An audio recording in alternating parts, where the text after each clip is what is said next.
This hour and a half. conference will now be recorded. We have about an hour and a half to fit in a bunch of great material today. So without further ado, I'd love to start with the introductions, and we'll go with the folks in the room. Right now, you're listening to Mary Kate Costello. I am the Senior Policy Analyst and UN Rep at the Hunger Project, based in the DC office with the Movement for Community-Led Development. Hi, I'm Gunjan. I'm the Senior Advisor for Public Policy and Advocacy at the Hunger Project, and I'm leading the meta-synthesis, which you will hear more about as we go on today. Hi, I'm Toby, and I'm interning the Hunger Project. Great. Now we'll go to those folks connecting online. Peace Director, are you there? Do you want to introduce?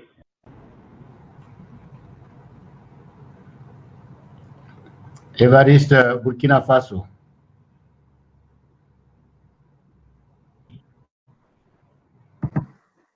Hi, I'm Kimberly. I'm with Global Communities, and I'm based in Kenya. Hello, my Good name morning. is This is Andrew. Sorry.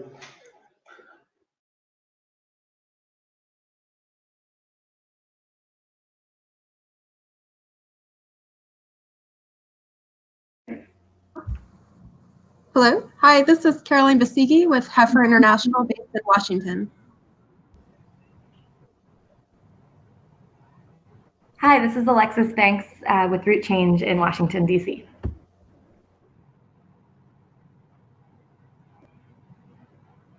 Hi, this is Beth Frank with Church World Service in Chicago.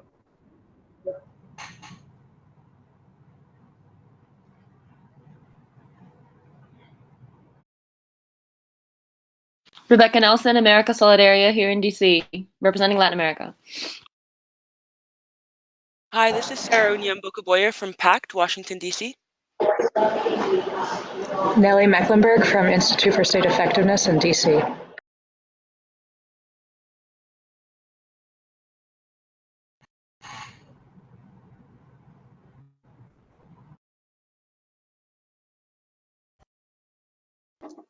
Hi, this is Diana. And Silvia. From the Hunger Project, Mexico.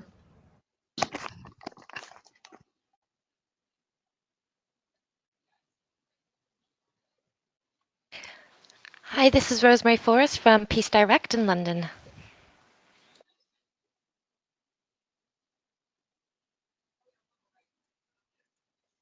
Hi, this is Janet Edmond from Conservation International. Good morning, this is Andrea Farmer from the Hunger Project Global Office.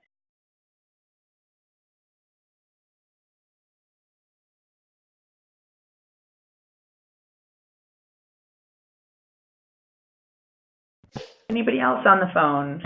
Yes. Hello, yeah, this is Good morning, good afternoon, everybody. This is Matt Laniel from Newer International from DC.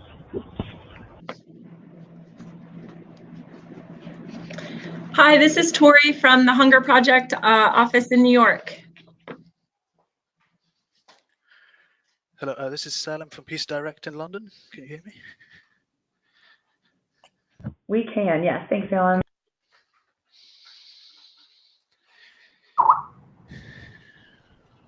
Hello, this is Allison and Kate from Glimmer of Hope. And Allison from Global Giving.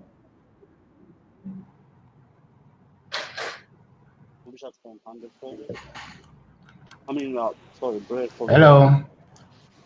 Hello, workshops from Evariste from Burkina Faso.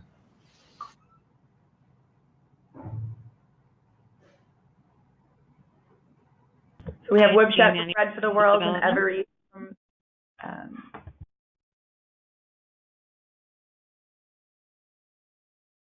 sorry, do you know which organization did you say you're with? Hi, sorry, Restless Development. Awesome, thanks for joining us. All right, there's no one else on the line. We'll get started. We have a great group today representing multiple parts of the world and a huge number of our member organizations, so thanks for joining us today. We are going to kick it off with sharing the screen from London so that Peace Direct can share with us two of their recent projects with USAID. They're helping to do research and M&E with them on 2 projects, one called Stopping a Success and one around financial sustainability. So I'm going to now share the screen to Salem and Rosemary and hand it off to them. And in between each presentation, we'll turn to our members for questions. Great, thank you very much. I just wanted to check that I've done this correctly. Can you all see my screen here? I'm going to share it right now. So hold on one.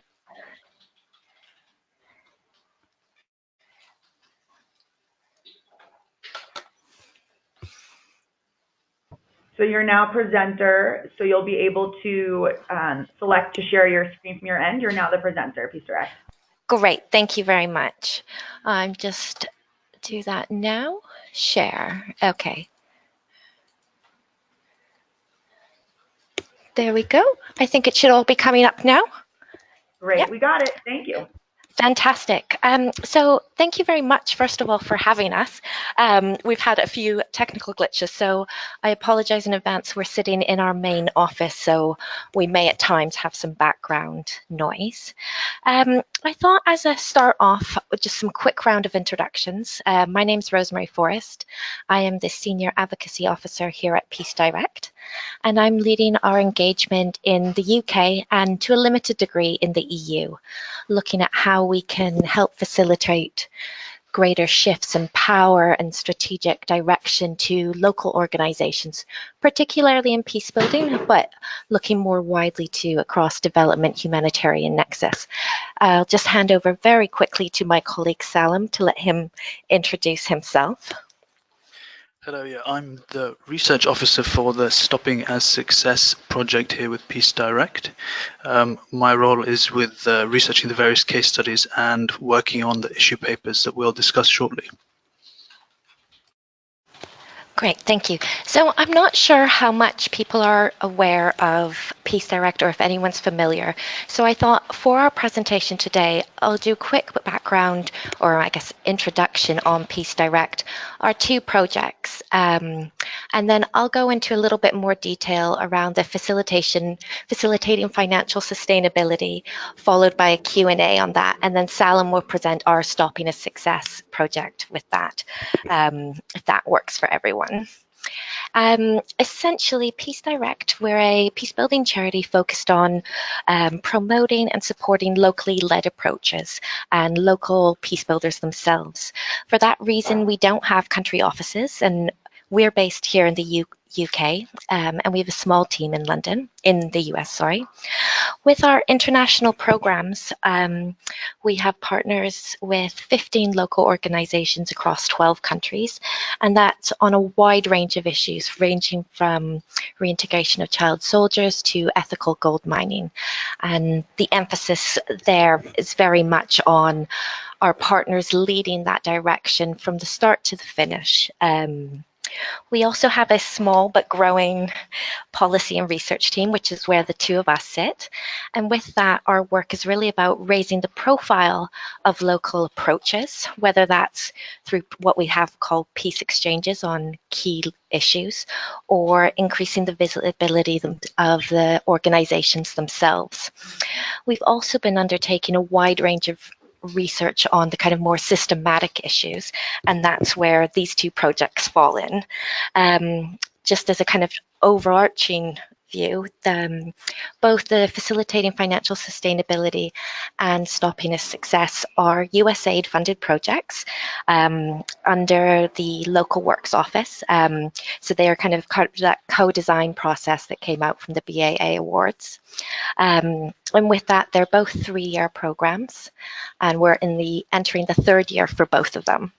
So I think with that, you know, both these projects, and maybe this is where we differ slightly from the movement, is our emphasis is really on what INGOs or donors need to be doing differently to help in their relationships with local organizations to help facilitate that shift in power, that shift to create the, you know, locally led approaches, development, and ownership.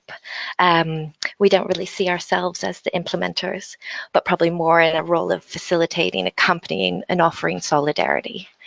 And with that, if there's no burning questions about who we are, I might jump straight into the facilitating financial sustainability, if that works for you. That sounds great. Thank you, Rosemary. Great, thank you. So the Facilitating Financial Sustainability is a consortium project which is led by our partner Link in the US, along with ourselves and the Foundation Center, who were involved in the first year. Now, the research for this was across 6 different countries: Colombia, Mexico, DRC, Uganda, Philippines, and Bosnia and Herzegovina. And essentially, it was looking at kind of 2 sides of the same coin. One is what actual funding and types of funding or support is available for local organizations to help support financial sustainability, recognizing that financial sustainability isn't just about money. And the other aspect was what local organizations and what their international partners can do differently, or what factors at a systematic level can help shift that sustainability issue. I think something that, for me at least, is really important to acknowledge is that a lot of these factors, they're not new. We don't expect this to revolutionize anyone's lives, but it is about a different approach and a different way of looking at the issues. So instead of taking each factor as on its own, it's really understanding that they're interlinked, and that by recognizing that linkages, we can better create these supports. So in today's presentation, I'm just going to spend about 6 to 8 minutes going through just a few of the key findings, and looking at where our group has got to now. Essentially, I won't go into all the research approach or bore you with that, but essentially it involved a wide mixture of qualitative data, as well as a lot of quantitative analysis, which the Foundation Center undertook. And we now have 3 core publications, which I can share the links after to those. But essentially, it was all about, when it comes down to it, what do we mean when we talk about financial sustainability, and how do we achieve it? I think the 3 topics, or I guess factors, that I wanted to focus on are social capital, unrestricted funds, and non-financial resources. And the reason I chose these is I think they really help exemplify the interconnection between these issues, and partly challenge INGOs, at least, and that's the main people that I'm dealing with on a daily basis, and donors, about how we think about sustainability, that it's not just about spreadsheets, it's not just about our accountancy, etc. So with the social capital, we found that this was a key enabler for local organizations, particularly in difficult environments, especially in places when you're looking at DRC, or in Uganda if you're working on challenging issues where that civic space is increasingly reducing, or where there's growing conflicts. And with the social capital, we're talking about anything from the community support, public perception, network participation, or even the organizational leadership. One example that came up in the course of this research came from the DRC, actually, where we had one organization who, since 2005, had little to no external funds. Now, this was based primarily on where their location was. They were based in the Far East, in an area that wasn't getting a lot of donor support and wasn't receiving a lot of interest. But they'd taken a very focused approach to actually building their social capital, in gaining the participation of the communities within all their planning, and which meant that they were actually responding a lot more to the community's needs, which, as an INGO, I look at and go, well, isn't that what we all want anyway? But that this actually had a massive impact on their financials, because volunteers and community contributions were able to help them through particularly challenging sides. Now, in terms of what can be done to help support this, obviously, it's not new that social capital is a huge impact, has huge impact, whether that's on financing, impact more generally, or on, our legitimacy as organizations.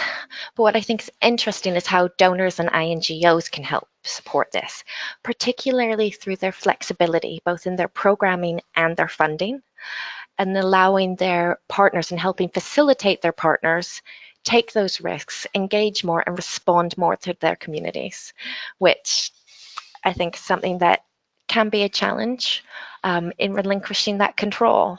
And I'm aware that I probably will say control and power a lot in the course of this call, but it seems to be a recurring theme. The second area that I wanted to look at was the unrestricted funds, particularly pooling of unrestricted funds. So not just, applying to major donors and hoping that some of that is unrestricted, but how we can get small amounts of funding over a long period of time, whether that's from community or staff members, and that this actually allows for an outsized impact on sustainability, much more than you could have expected, or that we expected in our research at least. An example for this that came out was from Mexico, where one of the small organizations that had been actually quite reliant on international donors, their board took a kind of long-term view and recognized that they'd experienced a lot of ups and downs, very much being too dependent on these donors, and they decided to establish a reserve equity fund, which the board members themselves contributed to. And in this case, they actually managed to find an international donor who was really interested and concerned about financial sustainability, who matched those funds. With, how organizations themselves can help push and not push, but facilitate this. We've seen various examples from crowdsourcing online in the Philippines to local collections or social enterprises. Membership contributions in particular have kind of cropped up in a number of examples. What I find really interesting about this idea and using these unrestricted funds from community is that it's so strongly linked to the social capital. And without that social capital, an organization or individual volunteer's ability to raise those funds and galvanize that support is really going to be limited. And again, donors and INGOs can really support this through the flexibility of their funding, but also recognizing and acknowledging that small amounts of unrestricted funds as part of a larger program can help contribute to the longer sustainability. Finally, on the findings aspect, is the importance of non-financial resources.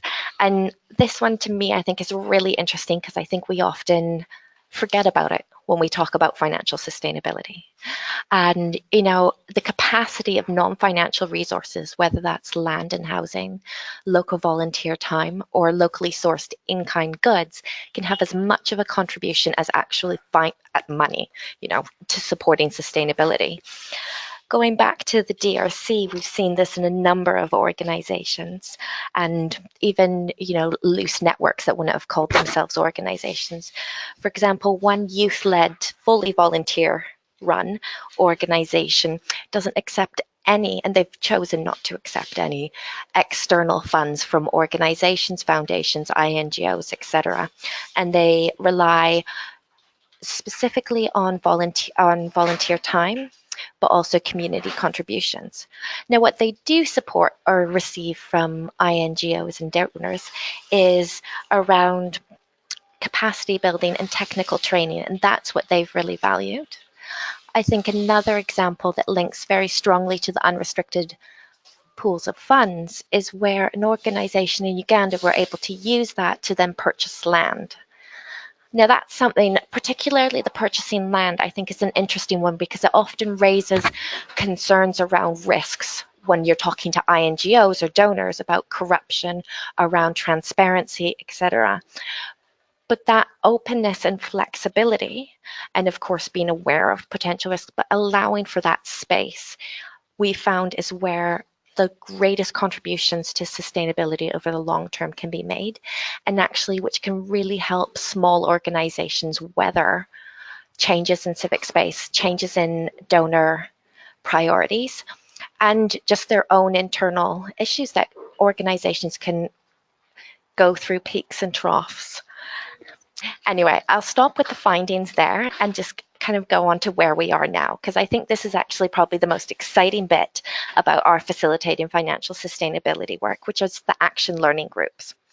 So after this research, which took place over kind of a year and a half, 2 years, in Colombia, DRC, and Uganda, ourselves and Link have been running, or I guess facilitating, action learning groups.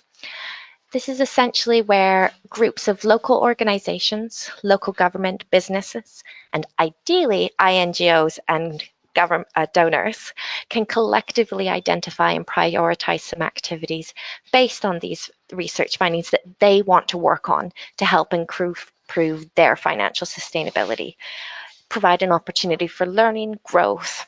It's essentially as the name says, action learning. Now, I've used the DRC Action Learning Group here because it's the one that Peace Direct is most involved with. And in that group, we have 23 local organizations with 2 representatives from the regional government and 1 local business. Unfortunately, what's interesting, I think, is that despite all the rhetoric from INGOs and donors about shifting the power, two-way listening, etc., all INGOs and donors dropped out of these groups after the first meetings. It wasn't a priority for them. They didn't have time. And I fully understand varying or competing interests in time, but it was an interesting thing that really contradicted the learning that came out about that need for two-way listening. Now, with DRC, the group has decided to actually focus on advocacy and advocacy in relation to flexible and unrestricted funding. And with that, they're looking at both local and international donors that are operating in Eastern DRC and how over the next year they're going to work with those donors to try and shift their understanding of what flexible or unrestricted funding could look like in that context, how it could help those organizations in their financial sustainability, but also start shifting some of the wider aid patterns. And that's what the Action Learning Group took for themselves as what they wanted to focus on. We, as kind of the facilitator, don't have much say. Of course, we're involved and can help with those conversations, but I think it's an exciting time to see over the next year how that group approaches that, how they can operationalize that. And then at the end of the year, looking at how the groups from Uganda and Colombia have also taken their work forward. Just as a final point on that, I think the action learning groups themselves do a lot of peer-to-peer learning in terms of sharing who amongst themselves have advocacy skills, who amongst themselves have better contacts regionally or very locally. And it's kind of, it's an exciting time for us and seeing where that goes. I think I will probably stop there. I'm probably about at time. Just to say, you can access the various research and on the link here that you should now be able to see, which is www.sustainability.link with a C, local.org. And the research itself covers one side, which is understanding the drivers of CSO's financial sustainability, and that's based on the specific research and interviews with organizations themselves. And then the other is looking at the donor trends and analysis that the Foundation Center did. There's also a synthesis report that brings them all together. But I'm very aware that I am at my time, so I will stop there and I will open it up if you have any questions. And yes, please fire away. Thank you, Rosemary. So at this time, before she goes into stopping at success, we'd love for folks to make any comments or questions. And I'll also let folks know that I will make sure to share this link and others that Peace Direct has in the follow-up email as well.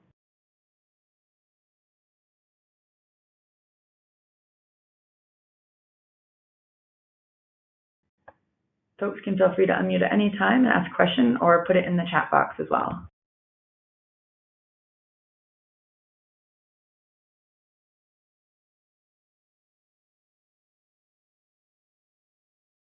Well, I have a question from my end, Rosemary, and I'm sure folks may have more once they hear the second presentation as well, as they can think about comparing the two research projects. One of mine is, you mentioned thinking about, creatively thinking about activities and work that can be sustainable, especially financially sustainable. You talked a little bit about the DRC work around that and what the working groups have come up with. Do you have a couple of other more particular examples of things that have been done in implementation that have yielded successful financial sustainability? Maybe just one or two examples. Yes, of course. I think I'll jump in on that. One thing that really came out strong, and I will highlight too that it's also a challenge, and as much of an example it set, there was also challenges, is particularly around social enterprises. This came out really strong in a number of the Uganda examples, where various organizations were able to use some of the resources that had been set aside, either through unrestricted funding or through pooling, to start small businesses, which were able to help provide financing, but also keep them going through harder times. There is, of course, I would add a caution with that there is then the danger of falling into mission creep, of which is your priority, your business or your NGO, and finding that role, and just because it's a good idea doesn't always mean that the skills and the experience are there. But that is increasingly something that we're seeing organizations do a little bit on the side as a way of helping. Particularly, I think in other senses where organizations really joined up and working with networks and offering peer-to-peer support, came up in places like the Philippines as a really strong way of learning from each other and helping build through harder times, especially in the face of government action or reaction to work. In terms of Peace Direct itself, we've been working over the last 2 years about how we as an organization put into place a number of these learnings, both from the facilitating financial sustainability, but also the stopping of success. And, we wouldn't say that this is an easy thing to do, how you shift that power, how we make sure that we as an INGO are doing everything we can that can help our partners and help others, but also that we're not inadvertently causing harm. And I think that's a important thing that we need to keep in mind ourselves. I hope that answers your question in a very long-winded way. That's great. Any other folks have any additional questions or comments before we move on to the second portion of Peace Direct's presentation?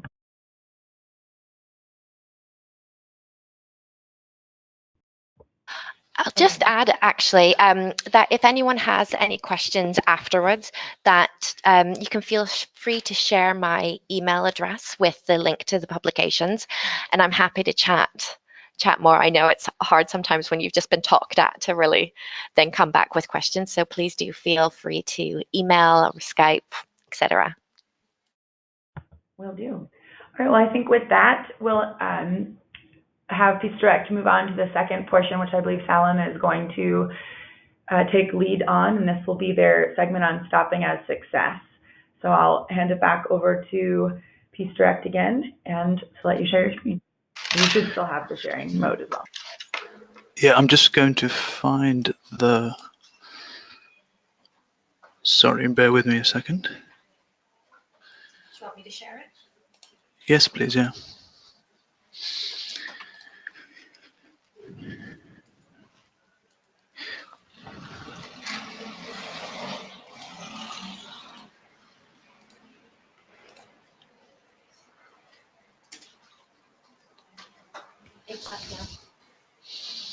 I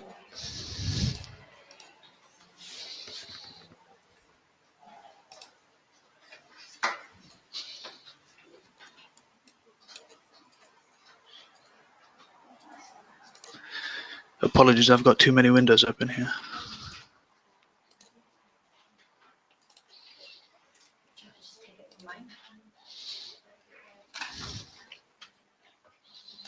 There we go.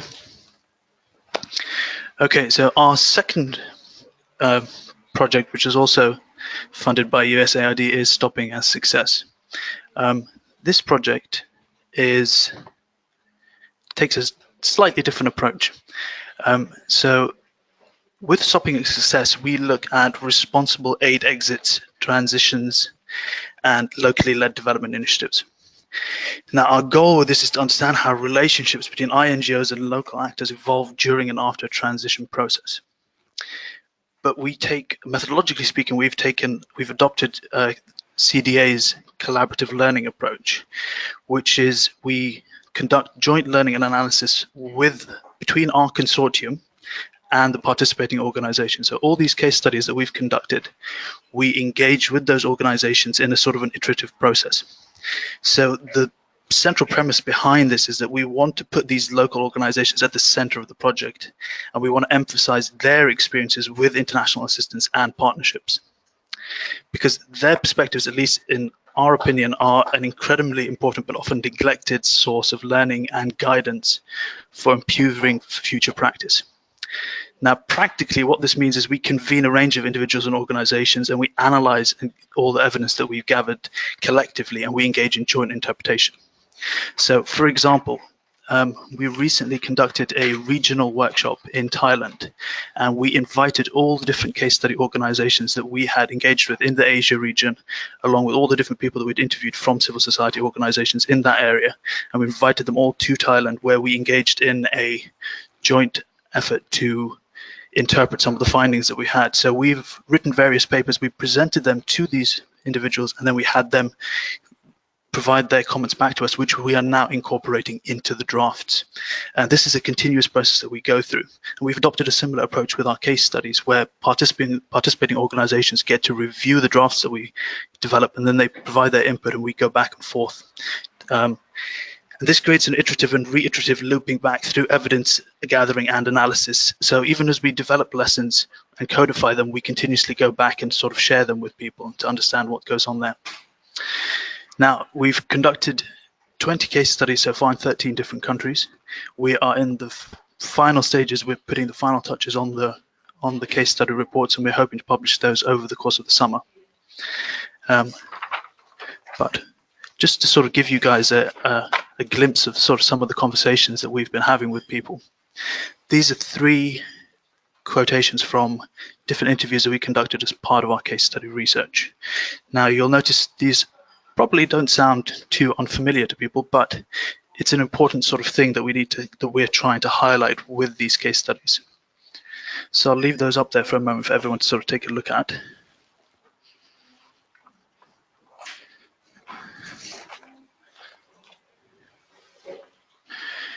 Yeah.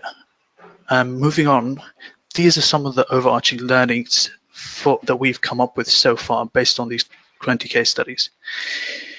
Now, each one of these is an individual issue that we feel needs to be highlighted, and we plan to highlight these through the case studies and through the various papers that we're going to produce at a later date. But for the sakes of this presentation, I am going to focus on these 3. And I'm going to highlight these 3 through 2 case studies that we've conducted. These were both Peace Direct led ones, and they were the CREL project in Bangladesh and the Tungani project in DRC. I'm going to start with the CREL project. So the Windrock International, which is an INGO/contractor, they conducted the Climate Resilient Ecosystems and Livelihood Project, which was a 6-year funded project by USAID, implemented by them and various local partners alongside government agencies. The most specific one is the Bangladesh Forest Department. Now, the CREL project is about biodiversity protection and was implemented in protected areas in Bangladesh. Now, here CREL implemented what's called a co-management model. This was really important because of the history that, not to sort of delve into the weeds too much, but within Bangladesh, because of the population density, there's a lot of pressure on these forest areas. Local communities who have long their livelihoods have been contingent upon these forests for going back generations. But they were this stands in antagonism to the forestry department, which has a conservation goal.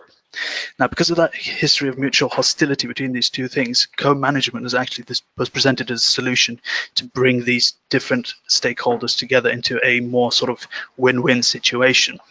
So, as the name suggests, it's a participatory structure where different stakeholders can negotiate and collaborate about how to effectively manage this set of natural resources.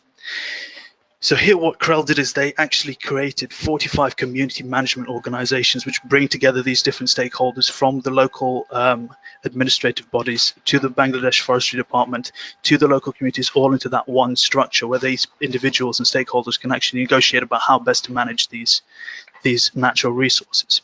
Now for the communities, in exchange for their participation in this sort of process and sort of helping to protect that forest, they are then offered support in terms of alternative livelihoods, and they're also entitled to receive a portion of funding that's generated from various tourist activities in the forest. Now, the research findings from this one, which I think are very interesting myself, is first off sustainability as a system. So organizations exist in a social, bureaucratic, financial, and political context, which makes achieving sustainability a function of influencing that system. Now, where CREL, I think, distinguished itself is that they actually put sustainability at the start of their thinking. So when the project began, they actively sought to implement a sustainability strategy from the get-go. That was their main preoccupation. It was not an afterthought.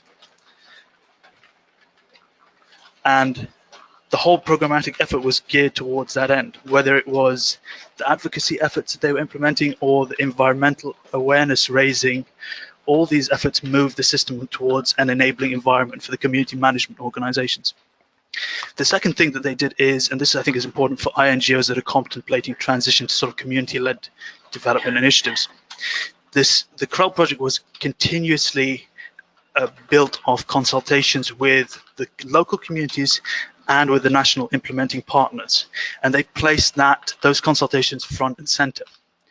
So without such input, the project runs a risk obviously of becoming a side apart from people's everyday lives, and the community would not have sort of been as receptive to what was being proposed here. But because they were so actively involved in designing it and deciding on what they wanted to do, that it became a part of the fabric of their sort of everyday lives. So for example, the CREL team, because they started out with a notion of sustainability that was developed with the communities and with the national partners, they weren't trying to impose a collection of sustainability metrics on these community management organizations. They recognized that these community management organizations were unique in their role and requirements, and they developed purpose-made indicators that actually reflected the realities of those organizations. Similarly, the same thing can be seen with their capacity development activities. So when it came to alternative livelihoods, for example, they devised those through a consultative process with the communities, making them far more likely to be internalized and put to use. So there was a concerted effort to converse with the communities and work with what communities were asking for, and build up the skills that they already had. It wasn't simply going in there and saying, okay, this is what you can do for an alternative livelihood. So I think that consultation process is another sort of really important thing. Lastly, co-management as a concept is not a new thing in Bangladesh, which I think made this project a success because the Bangladesh Forest Department was already very familiar with it. And what it meant was that Windrock and these various organizations involved did not have to produce a new concept. They did not have to expropriate something that was foreign to Bangladesh. They basically had to enable a sort of bureaucratic change, but that was far easier than if they tried to do a wholesale adoption of a new concept. So those are the three main things which I think are the takeaway from that case study. Now, moving on, this is the DRC project. DRC project, as the details on the slide present, okay? This was, again, an example of an INGO project exit, but it was driven by the end of a donor funding cycle. So it was actually, this project went through 3 phases. It was T1, T2, and then T2 plus Now, although the project did not have an explicit written exit strategy, the organization involved, which was IRC, treated T2 Plus as the de facto exit phase and focused on sustainability of service delivery improvements during that period in time. Now, during that phase, they began working much more closely with pre-existing Congolese structures and working through those, which they hadn't done previously. Now, communities were told from the beginning that the funding would be temporary and were informed about the exit 3 months before the program's closure. And obviously, they were very disappointed to lose such a large source of funding. But when we went back and we looked at the program evaluations that had been conducted, they all showed that the communities were highly appreciative of how participatory the program was run. And this is, I think, an important note to highlight here with this project, as well as with the earlier project, with the CREL project, which is that it's probably too soon to tell whether the program contributed to sustainable outcomes over the long term, especially given the ongoing humanitarian conflict-driven crisis in Eastern DRC. But nevertheless, if evidence from the evaluation has shown that several of the outcomes of the program have been sustained since it ended in 2016. Now, the research findings from this one, which I think are relevant for INGOs and international organizations, is that planning an exit can be challenging in the context of a time-limited development program that may or may not be extended. So Tugani was extended twice during its lifetime. However, the extensions also potentially created an expectation that a program exit would continue to be pushed back, especially as the political and security situation in Eastern DRC worsened over that same period of time. This places a premium on incorporating sustainability programming as a hedge against that. So rather than assuming that the program is going to continue, you have to sort of hedge against it. And I think that's why it's so important with community development to have that sort of sustainability thing in mind. The second thing is that in a highly participatory community development project, where all key decisions lie at the community level, not having a say in the decision to exit or end the program can cause tension. One of the challenges INGOs face, obviously, with developing that type of program, is that when it winds down, has that been led by the community priorities? So the decision by an international donor to end a program for whatever reason is not community driven, nor is the way in which the exit is communicated, i.e. the donor to the NGO and from the NGO to the communities rather than the opposite way around. So successfully managing an eventual exit process, particularly for programs such as this one, which were very large, requires strong engagement with local stakeholders from the moment that activity starts. And the last one, processes and practices such as accountability mechanisms, they often last much longer because while building service delivery infrastructure according to community identified needs is a core part of locally led development, less tangible elements such as reinforcing existing social accountability mechanisms can be equally important in the medium to long term. And those are the things that are already there. And lastly, where feasible, transition funding for communities to continue activities beyond the program's exit can often soften that cliff edge. So staff from the program and participating community members expressed the challenge of funding coming to an end with a few months of the closure of the program. So while the hope that program activity will continue using other funding sources was expressed, communities noted that a form of transitional funding to be used after the program had ended would have been very helpful. Just to discuss the next steps with, as I mentioned, we are looking to publish the 20 case studies in the coming over the summer, but we're also going to be publishing what we call issue papers, which are meta-analysis pieces that we're going to write using the case studies as the evidence base. And we've got several of those in the pipeline. Some are going to be about conflict, some are going to be about governance, about partnerships. There's several of them that we're going to be sort of working on. We're also going to be conducting further regional review meetings in London, I believe, and in Colombia in the coming months as well. And lastly, what we're going to be doing is hopefully turning some of the insights that we've generated from these case studies into tools that INGOs can actually use when they're thinking about exits and transitions. And that's where our project is at the moment. And I'm happy to open it to questions from there. Well, thank you so much, Alan. Do we have any questions either in the room or on the phone? Hi, this is Caroline from Heifer. I'd have a quick question, if that's okay. Yeah, sure, go ahead. So this discussion on exit strategies is very interesting to me, and I'm wondering, you mentioned this transition funding to soften that cliff edge effect, but how would you distinguish that conceptually between just regular project funding? And so it wouldn't just be another extension that kind of prolongs that project. Did you identify maybe any effective strategies to shift the sources of funding to the community to soften that exit? Well, I'll have to get back to you on that one because, again, our focus was on the exit. That was a request from people when we were talking about this stuff.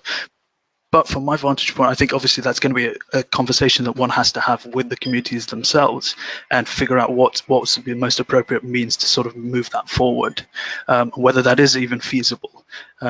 Again, this was a request from them, but that's something that I think I'm happy to hear other people's views on as well. This is Yendra. Thank you so much. I'm sorry I came about halfway through. So my question, I look forward to hearing the recording. So I've done some work on exit, and some of the best practices that I've seen are when people phase down, phase over before they phase out. So to what degree did you, even at the beginning in the conceptual idea of the design, did you actually plan as you're phasing out, if you were phasing out, to phase in partners to help continue the technical assistance, to help continue the programming, the resources, the capacity building, and so forth? Thank you so much.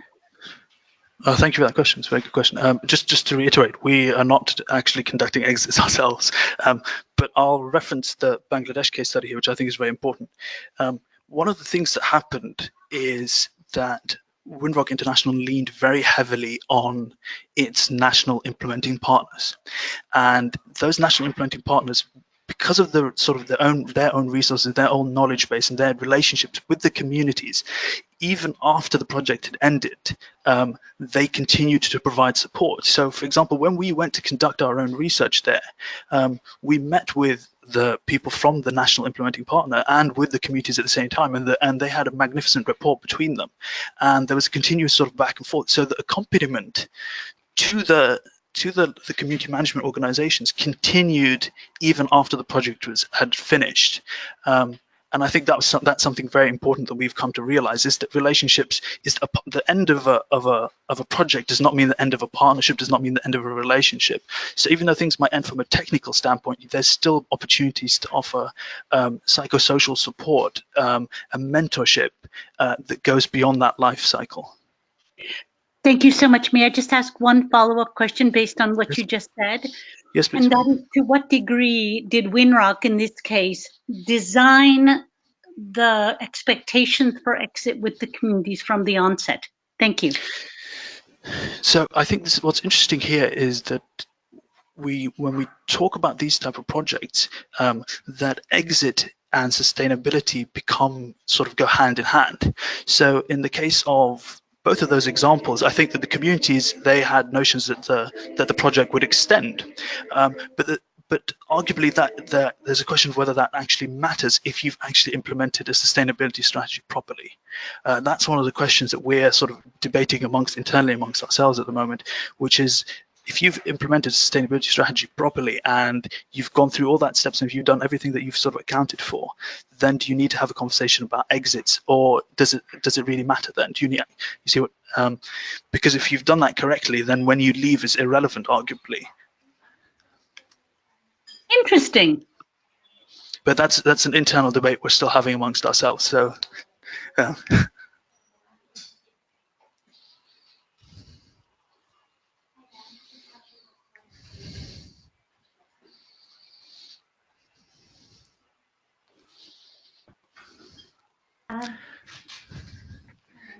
Hi. So I had two very simple questions. I was wondering on methodology. So one, you mentioned the issue papers that you were looking at and that you were planning to do a series of meta-analysis on different issues.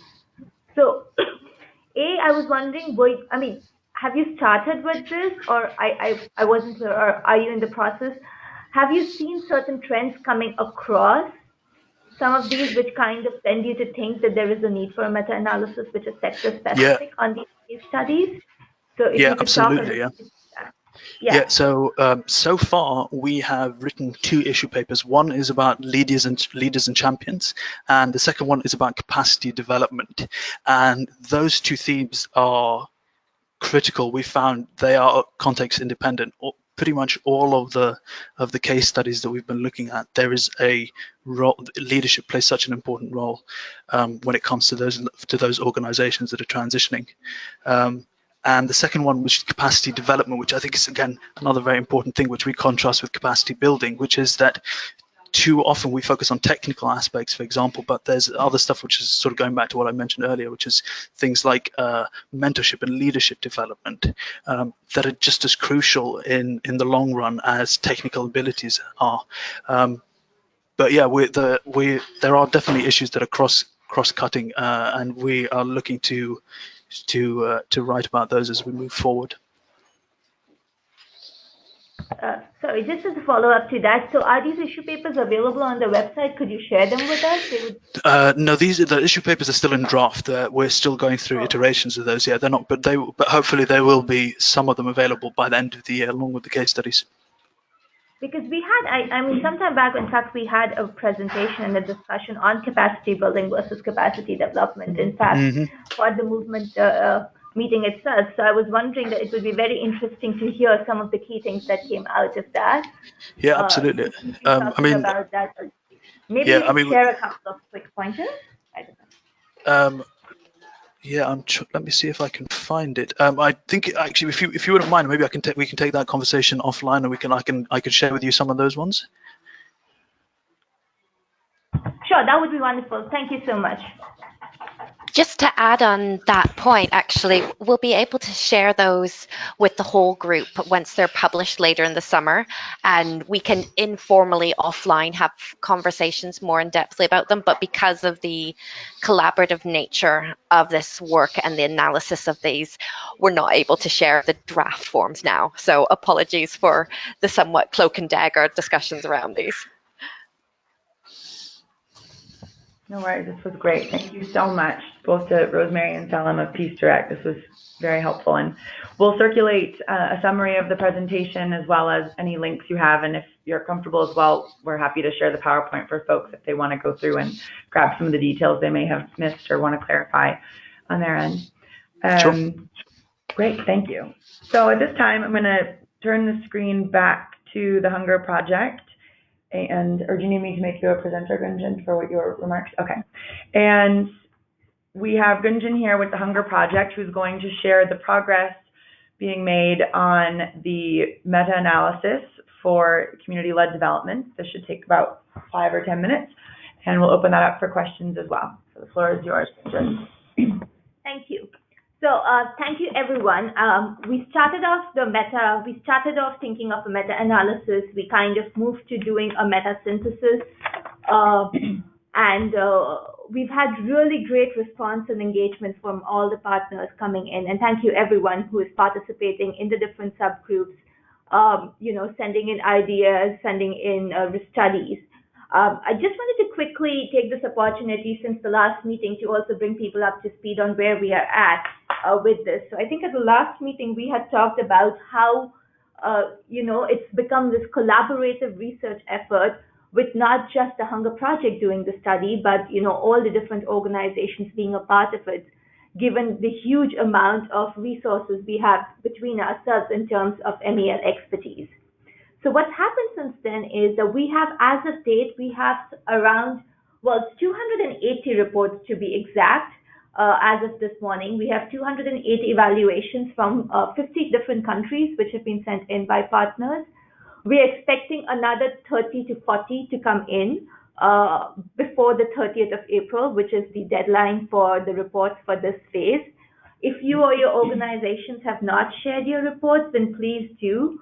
Because what we decided during the course of this time is that, yes, we are going to do a scoping exercise to look at evidence synthesis from these studies, but what we are also doing is, for the first time, we are creating a CLD landscaping map, which means that we are actually mapping the different kinds of programs that we have amongst ourselves in the movement. And then in some ways, this is also representative of the general CLD landscape, of what kind of programs are happening, what kind of aspects of CLD and community-driven development and community-led development actually get featured into programs, what aspects are more difficult to kind of come in. So we're trying to put all of that in and build this comprehensive map. So we were very keen that all our partners and their work is reflected in this. So before the 30th of April, please send in your studies if you haven't done so yet. But that's on the studies front. On the other front, what's happened is that we've created 3 subgroups, and we have over 30 people from 20 different organizations who are participating in these subgroups. They have committed to spend between 2 hours per week for a period of 8 weeks, which is the most intense subgroups, to about 4 to 5 hours per month over a period of 4 or 5 months, to make sure that the content of the study is robust and they're actually participating in content creation. The impact subgroup is having its first meeting tomorrow. I believe it's being co-chaired by Yindra. The scoping subgroup is going to have its first meeting this Friday, and the evaluation subgroup will have its first meeting next week. So yes, if any of you or people from your organizations are still interested in being a part of this, co-creation of this content for the study and looking at the evidence synthesis, so like Peace Direct was talking about, it's become a collaborative research project. So please get in touch with me. My email is gunjan.veda@thp.org, and I'll type this into the chat box as well. And if you have any questions at any point about the study, do let us know. The plan right now is that the subgroups are going to start work even as we are looking at the studies. By the end of May, we hope to have a scoping done. So we will have some kind of an idea of the landscape. The mapping that I was talking about, that's going to be available only by the end of June. But by the end of May, we would have had some idea of the scoping. We would have identified the studies for deep diving, and we would have begun the process, and we would have the indicators or the impact that we are looking at. We will be reaching out, the impact subgroup will be reaching out, I think, to different partner organizations to get a sense of the theories of change and how they see impact. Again, a request that please do respond to the request, because all the subgroups are working on a very strict timeline, and everybody in there is volunteering their time to make sure that this research is collaborative, but it's also robust and credible. So we would really appreciate if folks get back to them within the time frame that they indicate on the theories of change. So that's really what it. Oh, and the third thing I wanted to talk about was a group of advisors. So one of the things that had been suggested by a lot of people was that we should try and get in place a group of advisors on evaluations and CLD who can kind of oversee the study a little bit and give us feedback and broad level inputs, but also in terms of credibility and being associated with it. So we have the advisory group forming. 3 or 4 people have already confirmed that they will be willing to do this. Again, by the end of next week, we should be able to circulate an email with the names of the advisors for this group. If you have any suggestions, if there are people who you believe would be perfect for this because of their expertise in the domain, then please, again, let us know about this. The final update that I had on this was that as we are moving and we are talking about this, there has been a lot of interest in the metasynthesis from a lot of donors and partner organizations, but also we've presented at the Inter-American Foundation, and there's our new colleague here, who's actually just come into the room, Megan, has actually put in a proposal. We're putting in a proposal to CEDAW for phase 2 of the metasynthesis. So if anybody is interested in collaborating or working with us on this proposal, again, please reach out to us. The deadline for that is very soon, though. So we will be trying to wind this up next week. So yeah, but things are moving. There is a lot of interest. And a lot of people and partners have again been coming to us with ideas on platforms where we can take this and we can present and seek input. So again, thank you very much. Please keep those inputs and ideas coming in. If anybody has any questions, suggestions, comments. Feel free if folks have any questions on the phone.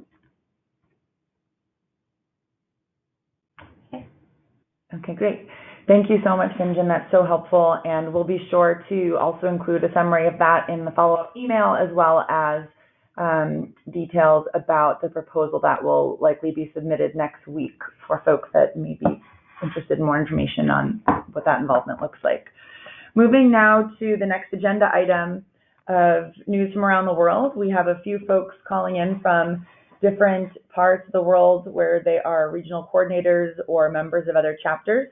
So I'd love to turn now to see if we have any updates. Evariste, do you have any updates for us on the CLD movement in your region?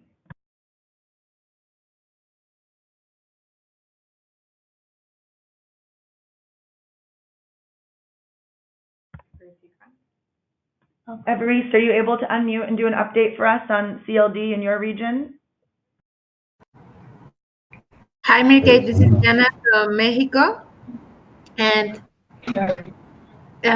we wanted to share, well, actually, that we are working right now with, we're going to have a meeting next week with the movement, with the organizations of the movement here in Mexico for updating about strategic changes that we've been going through in the Mexican office. But at the same time, because we wanted to share with them that we are participating for a grant with the British Council with a program which name is Active Citizens. So we can we want to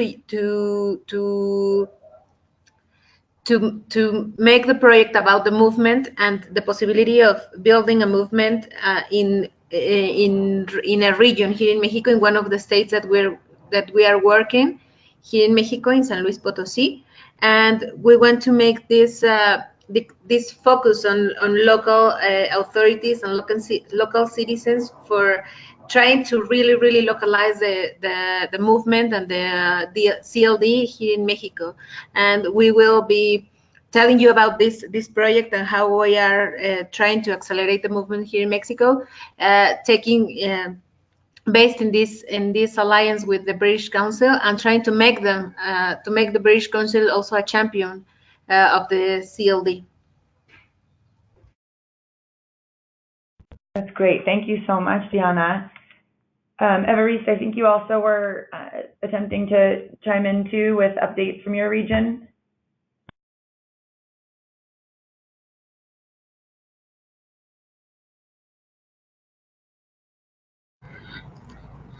Hello. Yes, we can hear you. Okay. Okay. Since the last call, in Burkina we have no activity to share with you. That's great. Thank you, Evariste. So were you going to say something? Okay. Do we have any updates as well from any other countries in Africa from folks on the phone? Perhaps Ghana, Nigeria, Malawi? I will note that many of the Hunger Project staff that do take up the movement as chapter coordinators are in our board meetings this week in Ghana, so we don't have as many folks on the phone from our chapters as usual. But now's the chance for other folks to have updates from around the world or things that their members want to update us from chapters that they're a part of as well.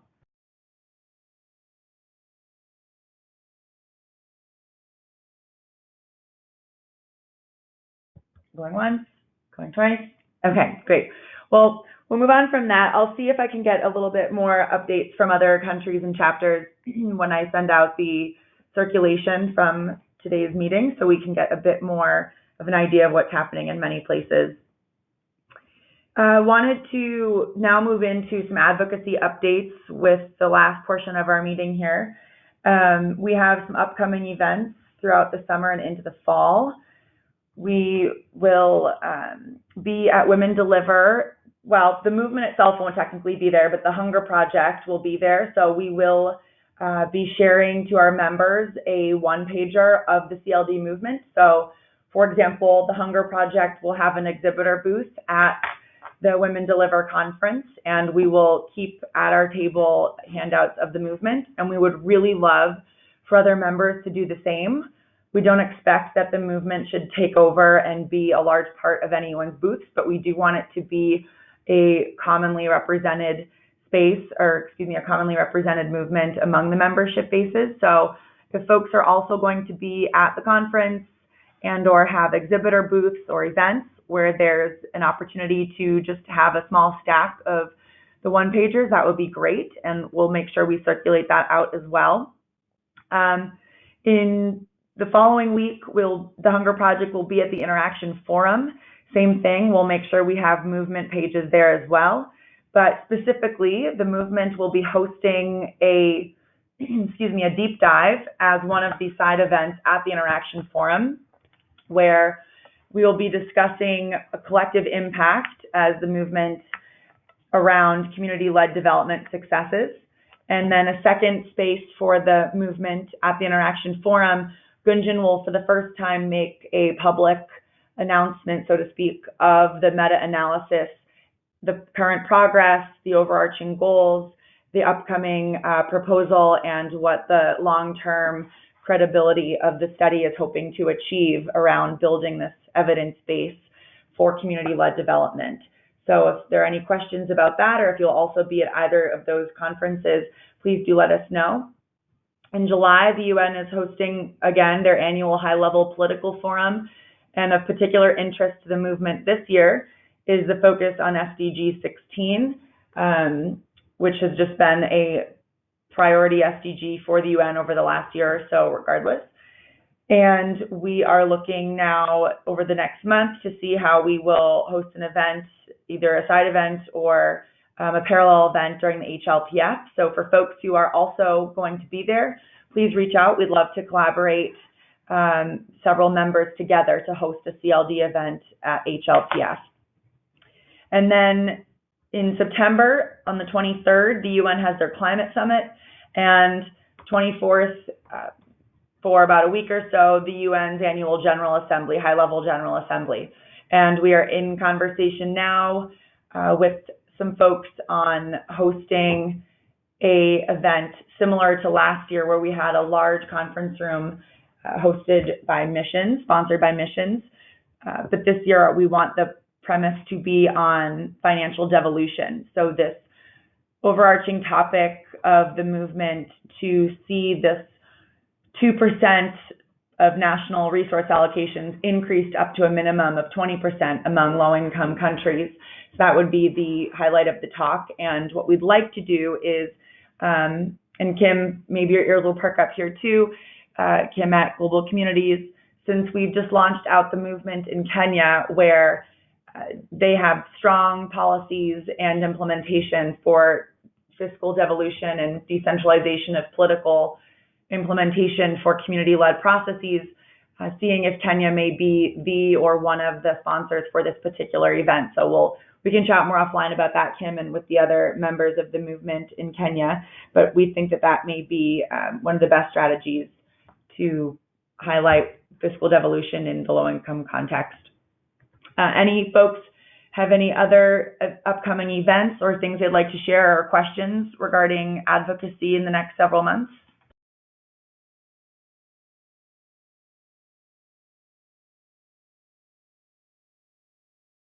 Okay, I'll just quickly give a brief on recent advocacy that we've done mostly at the UN. We participated in the Annual Commission of Social Development and also the Commission on the Status of Women, both of which we hosted events at and had speaking roles in other events.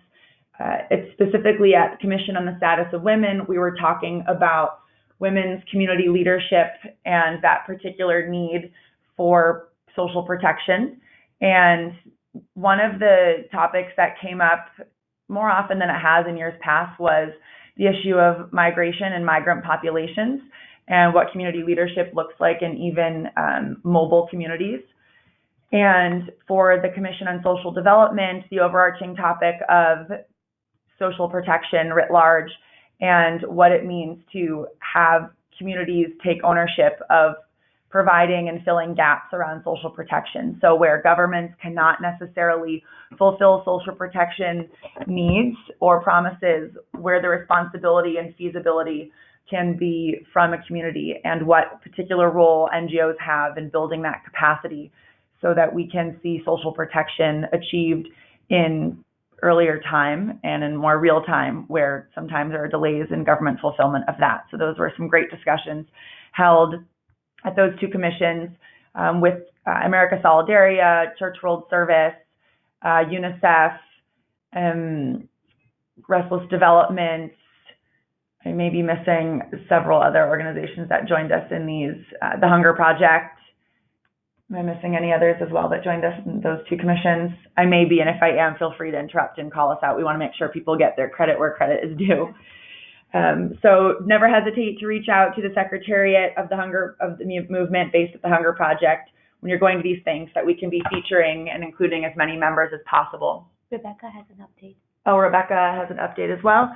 Oh, she said that America Solidaria will be engaging with the General Assembly of the Organization of American States in Medellin, Colombia in June. Awesome, Rebecca. If you're able to send us a couple sentences about that, we can include that in the circulation as well and see if other folks will be there, or if there's opportunity for you to meet with other members, et cetera. That sounds great. Any other updates from folks of recent advocacy they've done, or questions on what's just been shared?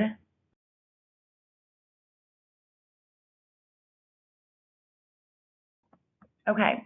The last thing I'll just share is the Secretariat spoke recently with the Hunger Project's communications team about how we will have a more dedicated strategy on raising visibility of the movement, especially through social media. So if you've noticed, we've been trying to tweet more through the movement's Twitter account, and we'll also start within the next month doing monthly newsletters. So if there are blogs the organization has put out, updates from your organization, events you are hosting, or events that the movement is hosting, summaries from our meetings, chapter updates, etc., we'll have it available in a very digestible and pretty newsletter for people, so that we can keep all the updates in one place. And we encourage everyone to make sure, if their organizations are not already following, to follow the community-led dev Twitter account and tweet out to us, and we'll make sure that we're constantly highlighting your work as well. It's easier if you tag us than if we go and search what your different updates have been, because we might not catch everything in our news feed based on the number of folks we follow. So be sure to keep active with us on Twitter. Currently, we can give shout outs to some of the most active folks that have been with us on Twitter: America Solidaria, Church World Service, and I believe Peace Direct as well lately, especially with their engagement in this meeting. So get one of those shout outs as well upcoming, and be sure to keep in touch with us as needed, and you'll get a follow-up from today's meeting in the next several days. Before we log off, I want to turn it to anyone else if there's any other business or particular things you want to highlight your organization is doing, or any particular things on social media you'd like us to make sure we're highlighting.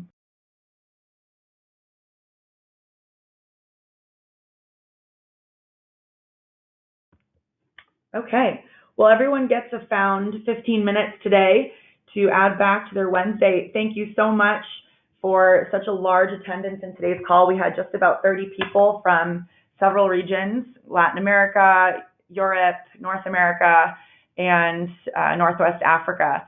So we really appreciate your engagement, and we wish everyone a great Wednesday. Thank you very much to Rosemary and Salam of Peace Direct, Gunjan of the Hunger Project, and those folks who were able to ask questions, and we'll follow up with you, America Solidaria, about your work coming up in June, and send around these advocacy points as well.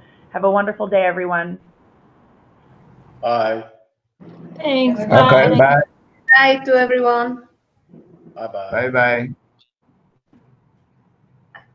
Bye.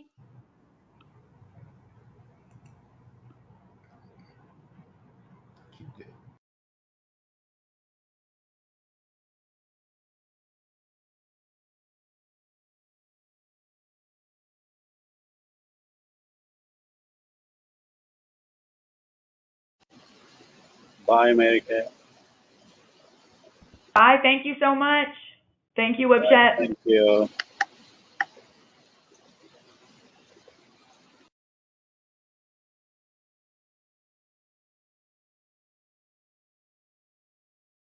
This conference will now be recorded.